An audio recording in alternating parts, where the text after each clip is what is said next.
Hello, everyone. This is Dr. Crispin, and welcome to our first interactive session for BUS6320. And I think for many of you, this may be your final course. So I know you're all pretty excited. And this will be the first of 3 of these sessions, these interactive live sessions.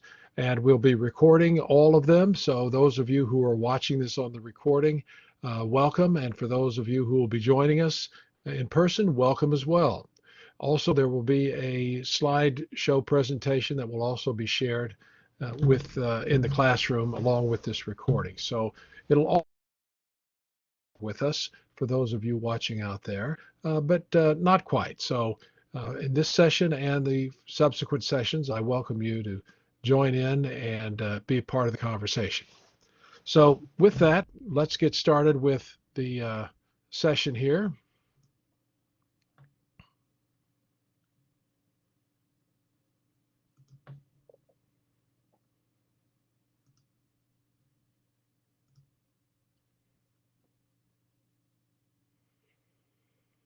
Okay, this is our first Business 6320 session. Welcome everybody again, and we'll get started here tonight with our agenda, which is we're going to start off with an introduction, which we've kind of already gotten into. Also, the course structure overview. It's helpful if you become familiar with that because this course will move rather quickly, and this is one of the things that if you sort of know what to expect, then you will know what to expect and what to prepare for.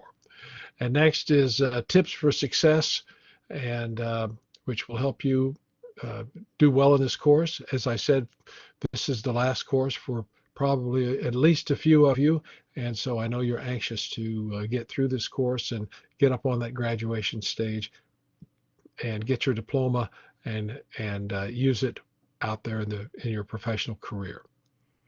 And finally, there's an opportunity for any questions and answers that you might have.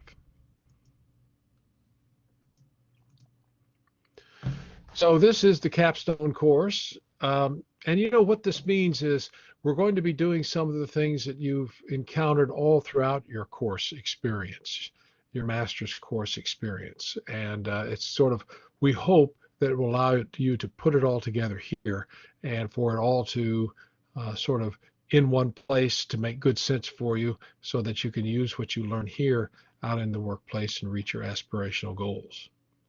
It talks about the firm itself, the business, and the role of strategic planning, but on a global scale throughout the firm and where it relates to in the international global trade. And some of you may work for firms that do not have a global presence, but yet you are still impacted what happens in the 195 plus countries around the world. So it's good that you know what's happening and how to assess and determine what's best for your firm in its planning. And then from that is the ability to create business policy and then implement it.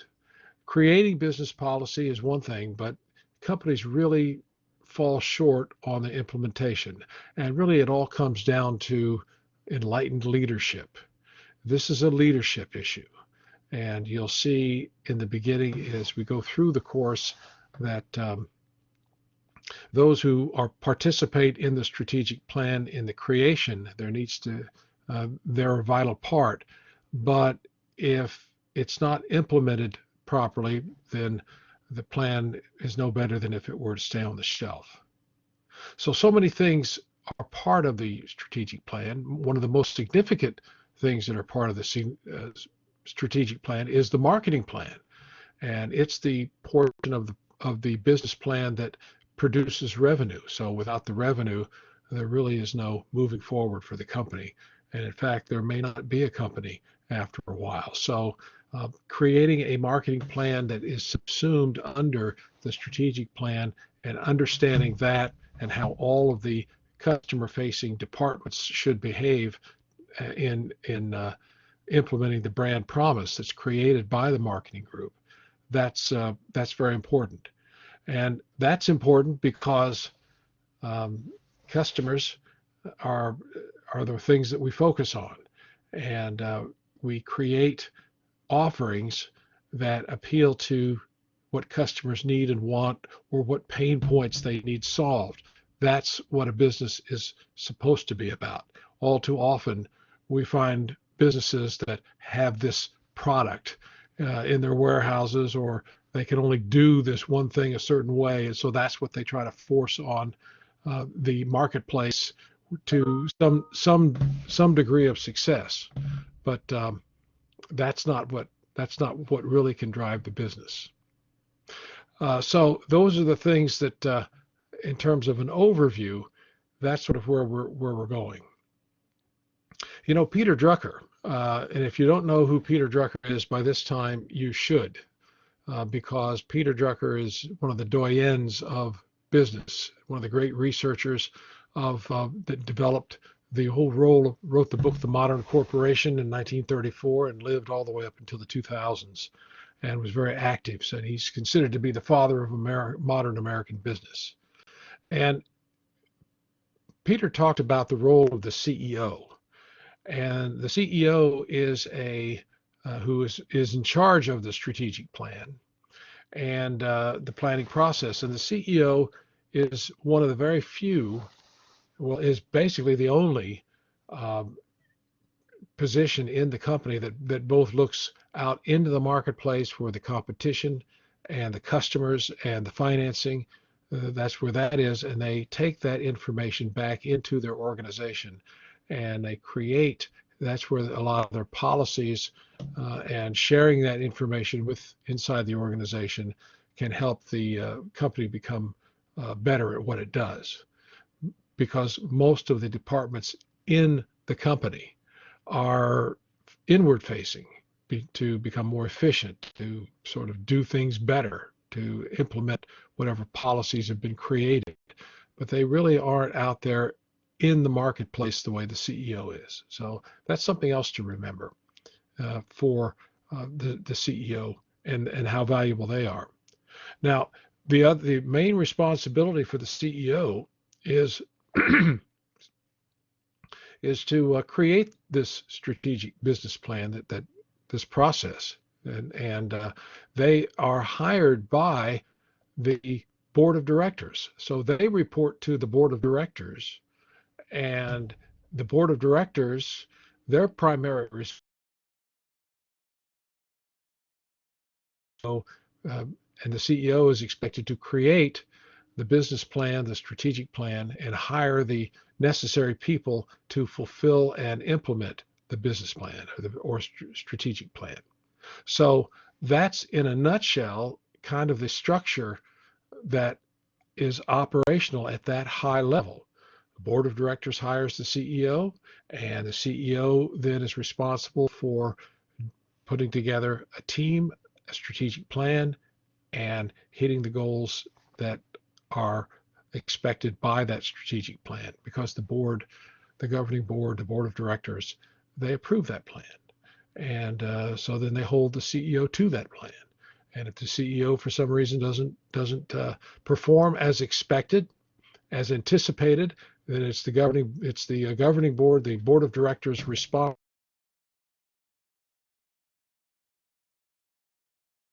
that non-performing CEO. So that requires strong leadership, and all too often we don't see that happen enough at the board of directors level. So you can see how high the stakes are at these executive and senior levels in an organization, and how these processes that we're going to be examining in this course, how critical they are to the ultimate survival and flourishing of the company. So now that we've got the groundwork set, let's take a look and see what happens next.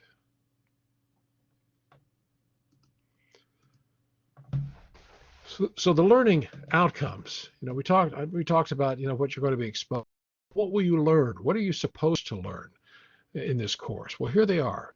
Upon completion of this course, you should be able to do the following. Compare global strategic business models. This is important because you can see how different organizations conquer different challenges according to their industry, their country, and other types of physical and business environments. Analyze the processes for formulating sustainable corporate business strategies. The only thing that a senior executive level, from the CEO and the folks on the executive team, the only thing they really have to lead and manage the rest of the organization, all of the functional leaders, the managers, and the actual workers on the shop floor or at the desks in the service company. The only thing they have to really manage them efficiently are policies. And these policies are created in such a way to get the firm and its workers to do the things necessary for the company to really prosper and thrive. And again, if you look at taking the strategic plan, which is a broad plan, but it encompasses everything about the organization that essentially matters, still, it takes more than me telling you do this, do that, and so forth, because that's not very efficient. Organizations are very large, and there is not the manpower to tell everybody individually what they should and should not do. They oftentimes are out there working at the job at a functional level, and they need guidance, but they don't need a straw boss standing over them telling them what to do. What they need are policies that guide and direct them so that they can use their expertise and their judgment in order to perform. Managers and functional folks work together because they share the same interpretation of the policies that have been created. So its policies are very, very important. And this is where you see top management spending a lot of time on trying to create just right policies that say exactly what needs to be done in a way that it is done consistently by all layers and levels of the firm. So that's not easy, because sometimes policies that are not properly thought out can have unintended consequences and can have the exact opposite effect of what needs to happen. A good example of this can be a commission policy for salespeople. You want salespeople to do certain things in accordance with the overall policy and the marketing plan, and so you have incentives for them to incentivize their performance in the right way, so that when they go out and do things, the right things are done and the revenue is created in the manner that was expected and planned for when the marketing and strategic plans were created. Well, if these sales incentive policies for the salespeople are not well thought out and linked with these overarching policies of the strategic plan, then things can go haywire. And if the wrong thing is incentivized, then the wrong thing will happen. And therefore, what you want to happen, you can have the potential to get the exact opposite. So that's why creating policies are so critical, because they perform as an aid to management and leadership. And that's why they need to be very well thought out, very precise.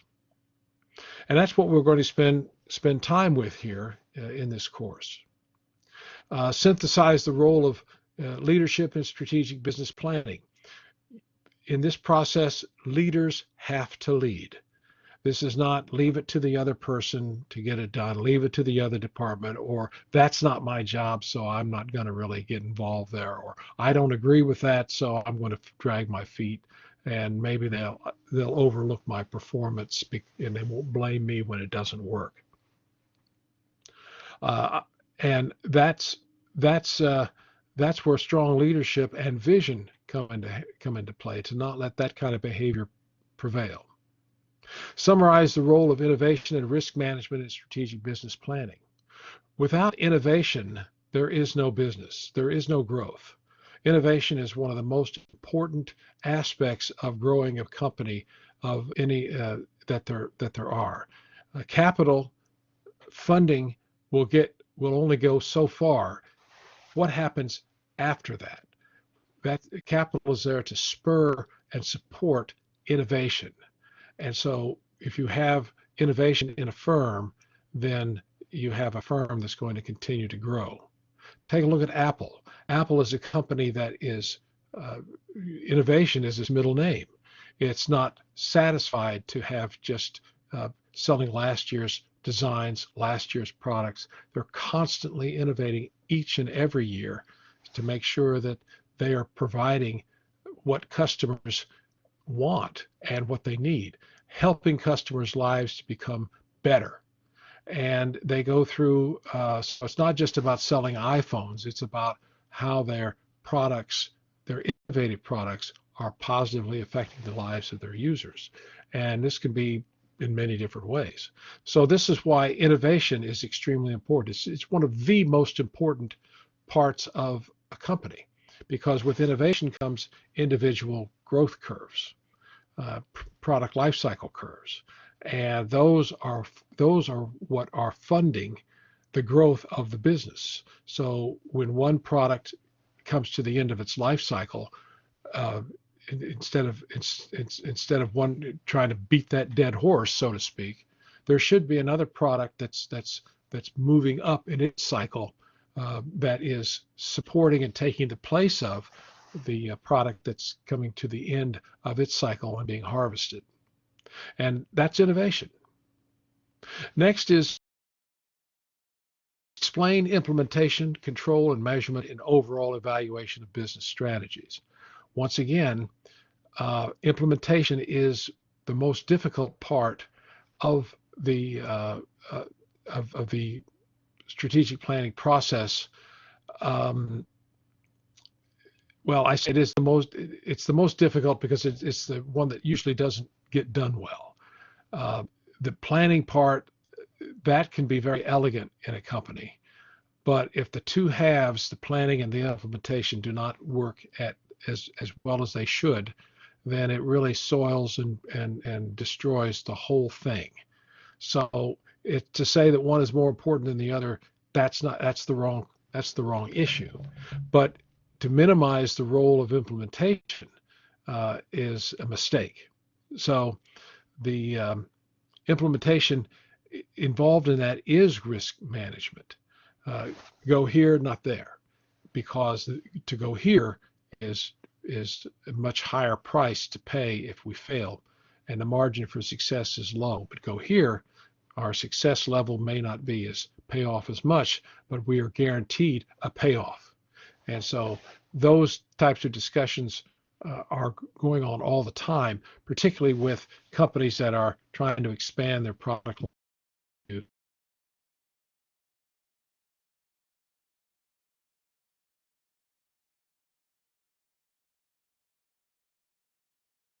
Government's doing and how that's affecting how they can continue to do business. And out of those changes, what changes to policy and policy implementation need to be made. So it's all connected. It's all very comprehensive. Access the ethical parameters of strategic business models. This is very important, particularly now as we move into areas of financial uncertainty and possible recession. Because what always happens is during the boom years, which we've had plenty of, capital it's been the cost of it has been very low, and oftentimes companies, particularly tech companies, have been overvalued, and their synergies have been overvalued. And so now when those synergies are not there, or and one takes a narrow look at what the assets are of an organization, they may find that there's not as much there as they once thought. And this is where companies, in order to maintain their profitability, maintain their levels of growth, they may try to cut some ethical corners and say, well, this is temporary, and we don't want to hurt our investors, disappoint them. So we're gonna cook the books in a way that is going to still show that we have profits where profits are not as plentiful. And eventually that cannot be sustained. And the path is littered with companies that have tried to do that and have failed. And this is where the ethical stance of a company is very important, particularly in these times when capital is very expensive. Interest rates are higher. So it costs more to do things that were less costly before. So risks have taken on a different tone than they did before, because now there is more risk just automatically because the interest rates are higher. And finally, discuss an effective goal business strategy for an organization.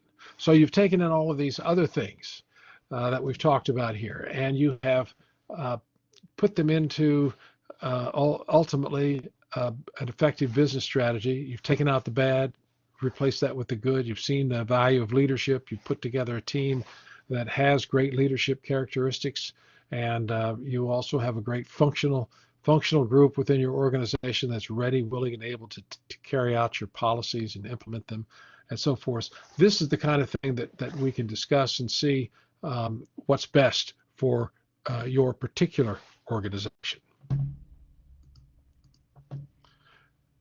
Now, before we go too far, we do have a textbook, and I want you to be sure that you have it. It's an online textbook, and if you watch this or view this slide deck in the presenter mode, this is a live link, and you can just click on it and it'll take you to the course textbook if you still need to access it.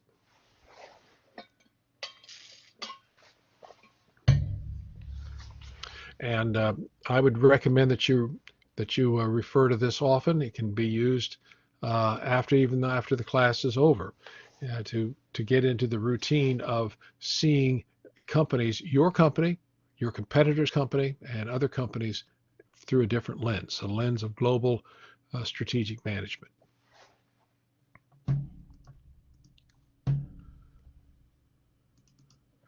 So we've said what you're supposed to learn. What's the structure and what is the way that we're going to learn it? And these are the main areas in the structure of the course, sort of at a snapshot. I told you earlier that this is a leadership course. This is about leadership and what do leaders do. And again, since leaders, to be effective in organizations that have over 30 people, say, they don't have the ability or energy to tell individuals what they should be doing. So therefore, policies need to be created that exemplify what needs to be done in the best way. And this takes real leadership, not just to put together a team to create these, but also to have the effectiveness in implementing these and having sharing the vision and leadership capability to get others to focus their efforts in the same direction. Next is risk management. There is no growth without risk. So what kind of growth should we look at? Well, in the words of the great economist, it depends. So it all depends on what it is that your company needs and what they can do. International external analysis. What goes on outside the organization? What the CEO sees is something that you should see. You may never be a CEO, but it's very helpful to understand what a CEO does and how they do it, and how effective their leadership can be when they are actually doing those necessary things in seeing what's happening out beyond the border of the company, out in the marketplace. Customers are there. All the customers' pain points, all their needs, their desires, it's all out there. And also the competition, who are there analyzing the customers the very same way that you are. It's maybe sometimes different, but still analyzing the customers and trying to figure out what offerings they can create given their ability to satisfy the customer's pain points. And that's the same thing that you as a CEO would do for your company. What do we know how to do, and how can we use that, put that forward to satisfy and resolve the customer's desires and needs that we see out there that relate to us. And then next is implementation and control and measurement. If you can't measure it, it doesn't matter, because if you don't know what road you're going to take, any road will do. Those are very powerful and important things to remember. So everything that is done that you think is important, there needs to be a way to figure out how to measure it. Otherwise, you can't do it, because you just won't know, and you shouldn't do it. So measurement, control and measurement is very important within each department of the organization, so that you can see how things are working, and if your goals are being met, you want to make sure they're being met in a way that you expect. If they're not being met, you want to see where the problem is, so that you can change behavior, change the plan, possibly change a policy. You can change a plan but not change a policy, or you can change a plan and change a policy. So which is it? Well, digging in and finding out the information is very important. That all impacts the implementation. And if you're implementing as expected, it means that your controls and measurements are showing what you expected when you created the plan in the first place. And if they're not being met, then something has changed or was not part of your original thinking, and it needs to be reviewed and gotten to very quickly.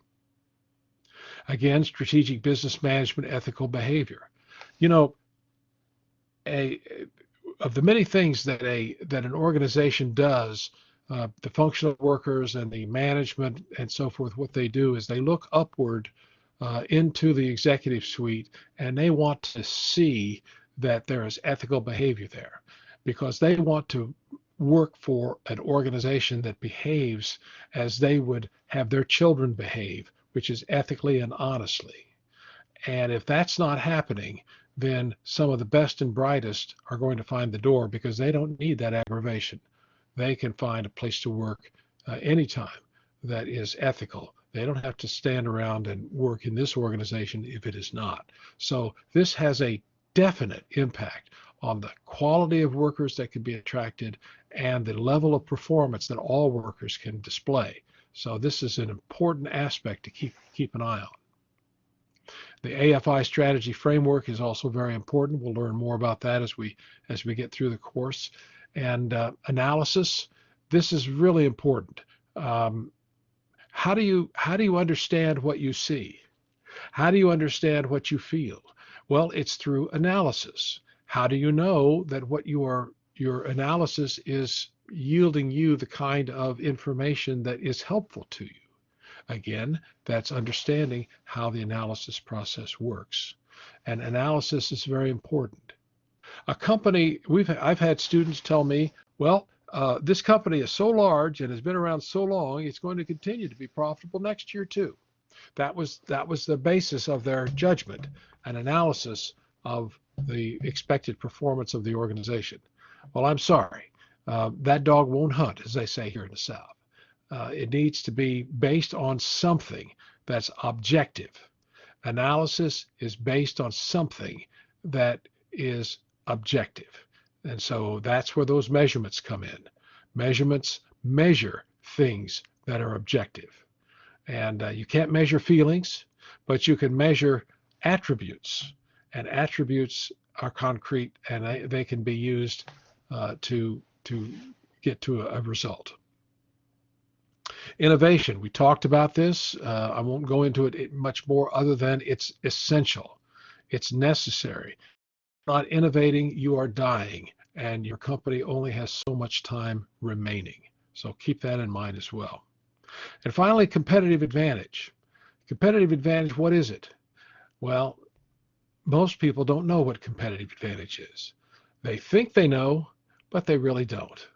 And so what I've done is I've created a video here that, again, in the presenter mode, if you click on that link, you'll be able to watch a short video about what competitive advantage is. And it's essentially three things. A thing is either cheaper, faster, or of higher quality, period. What is it that your company is producing? Is it a product that is cheaper? Is it like Walmart?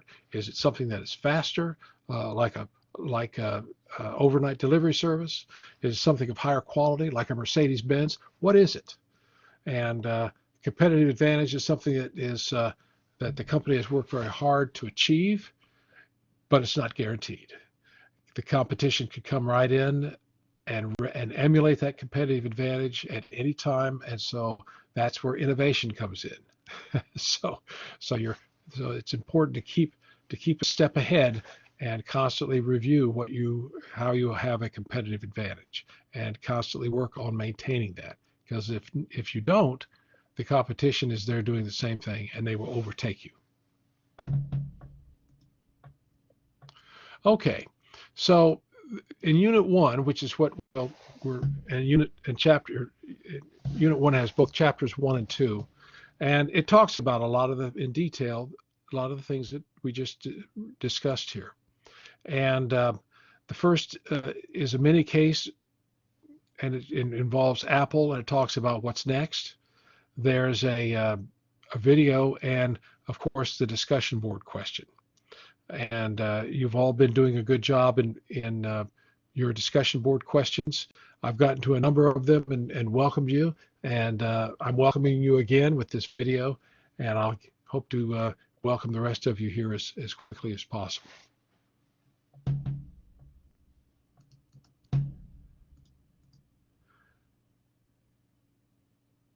And in the also in Unit 2, there's the Unit 2 study guide, and always review the study guides. I think you're pretty well familiar with that through your through your courses up so far. And chapters 3 and 4 talk about external and internal analyses. This is important, again, thinking like a CEO, and where you really have to, you're the only one essentially that is out there paying attention to the external forces. Yes, marketing is also doing that, but they don't have the same type of responsibility that you do. They have a major responsibility, but it is not the same. They are reporting to you. You are reporting to the governing board as CEO. So that's what makes this very important. You have a case study, Best Buy, which you'll review, and also here's something very important: is you should start thinking about how to prepare for the final exam now. And there are a couple of ways, and we'll go into that here in a little bit. But the university has an excellent remote proctoring service. I would recommend that you go with that.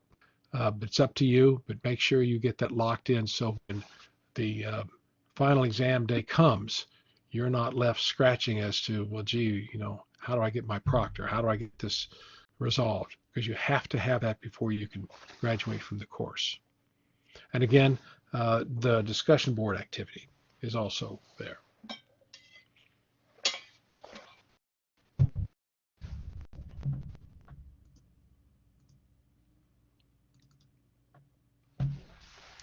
And then again, within this first section of the course, there's unit number 3, and it talks about chapter 5. Guess what? Competitive advantage, and how that drives firm performance and the various business models that are used that will complement the structure and the organization in the best way. And then another mini case, which is Starbucks, and it talks about the new CEO. And he says this is an example of when a CEO, when they change, a lot of things change with the CEO. A lot of things that were part of the organization, the culture, actually go out the door with the departing CEO, and the new CEO is expected to bring in certain parts about the new things to the organization that are going to help it. A perfect example of this is, look at Twitter. they have a new CEO. And is he shaking things up there? You bet. He's trying to change it from a advertising driven model that has had a modicum of success, not as much as the Twitter expected, but still some success. He wants to change that to a subscription model where people pay for the privilege of being on Twitter and instead of being driven by advertising. So can Mr. Musk do that? Well, the things that he's doing right now is cutting the losses first, trimming the fat, and some people say he's bludgeoning, using a bludgeoning process and not a scalpel by laying off 17% of the organization. But he's the CEO and he has to live and die by that decision. Okay. And next is let's jump ahead to the Unit 8 final exam. The final exam, and again, this is where you need your proctor. The final exam is worth 18% of the course, so it is not something that you would overlook. And it's not due Tuesday 11/1/22. It's due in the future, closer to December or January, and so keep that in mind.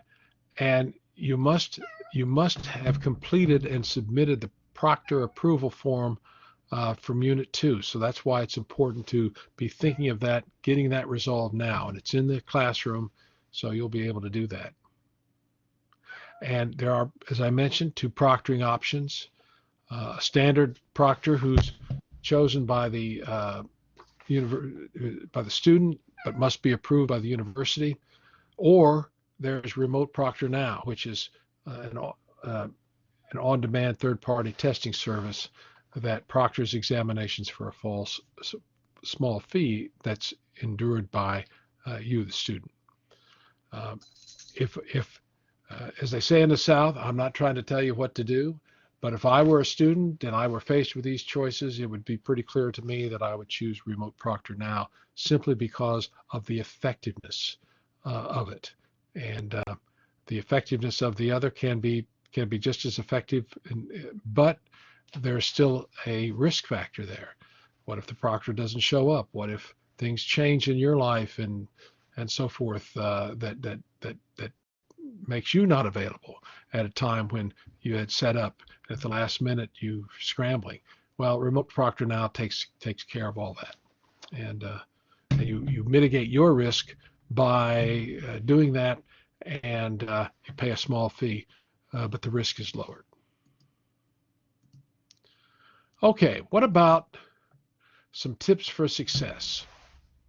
You want to go through this course the best way possible. You want to learn from this course, because there are things being taught in this course that are unusual, or that you're. Well, I have a guest here. Hope Cinderella doesn't make too much noise. So what can you do today that will help you be successful throughout the course? Well, first of all, create a weekly schedule. The good thing that you've discovered throughout all of your courses has been things happen pretty much the same way every week throughout the course. And so there are certain deadlines within each week that you have to meet, and then create a schedule that allows you to perform the activities necessary to meet all of those deadlines, and give you an opportunity to think and reflect on what you're completing and what you're submitting. And as I mentioned here, give yourself some time to complete the readings and then to reflect.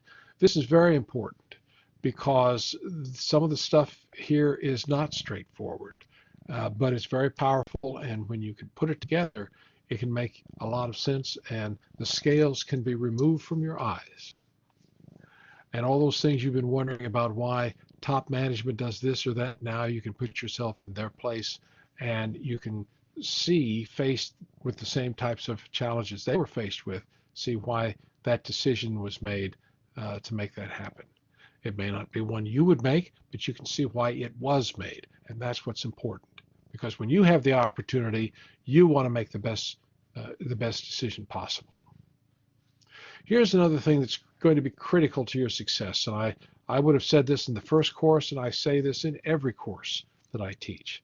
Visit the CSU library, and visit it at least 3 times a week, and if only to become familiar with its holdings and locations. And there are presentations that are given by the library, and I will post them as they are scheduled. And the library's responsibility is to teach the library to you. So that's why they have these presentations. So take advantage of them, because even if you know how to do a certain thing a certain way, they are experts, and they may be able to show you how to do it in a better way, a way that makes more sense, that would invite you back to do more of it, which is what is really, really powerful. And so that's for success. We have some more, a couple more here. I would recommend that you review The Economist magazine every week. It is a truly global, it's a weekly news magazine, and it talks about practically all of the 195 countries around the world and what each one is doing. It doesn't talk about them every week, but it gets to them. It talks about the G7 nations, which are the club of mostly rich people, and it also talks about emerging nations and developing nations. And all of these are potential customers and competitors for your company, and it's good to know what they're faced with, what opportunities are out there, and also what challenges. And next is prepare assignment drafts early to provide editing time for final versions before submitting. That if you can write something and set it aside, reflect, read it again a day later, that is gold. Read it out loud. Read it to somebody, and you'll find for yourself how many false notes you may have, and you have an opportunity to repair those false notes and make it even better paper. Respond to discussion boards with initial posts early. Get your first post in right away. A couple of things. It gets it out of the way, but also you are more likely to have someone respond to it. And it's more fun to do discussion posts when your fellow classmates are responding to it.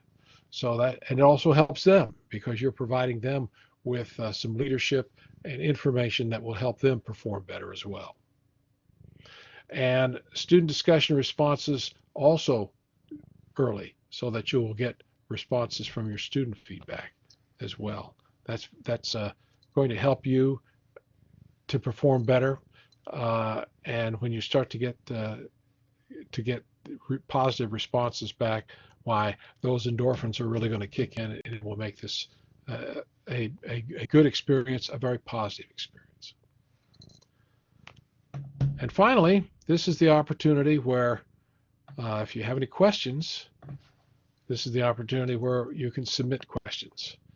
And what I say here is, if you have any questions after seeing this, or you're stuck somewhere, I'm here to help you. And so call me up, send me an email, let me know what's on your mind, so that we can see how we can help you work through it and get it resolved. This is an important course for a number of reasons. Number one, it's the last course. Number two, you can't graduate without it. And number three, you're actually going to learn more about what a CEO does based on what the course has, which is very important to you as a leader in your organization. So you're going to, as a leader, you're going to be asked at some point in your career to participate in the strategic planning process at some level. So it's a good reason to get prepared for it and understand what that process is all about. Okay, everybody. Well, this is the final portion of our presentation for tonight. As I mentioned, we have two more after this, interspaced throughout the course for before Unit 4 and before Unit 6. So that's when we'll have the next ones. And I hope that those of you who watch this get something from it. And be safe out there. And remember, I'll see you in class. Good night, everybody. Stay safe. And we will talk to you whenever you need it or at the next live session.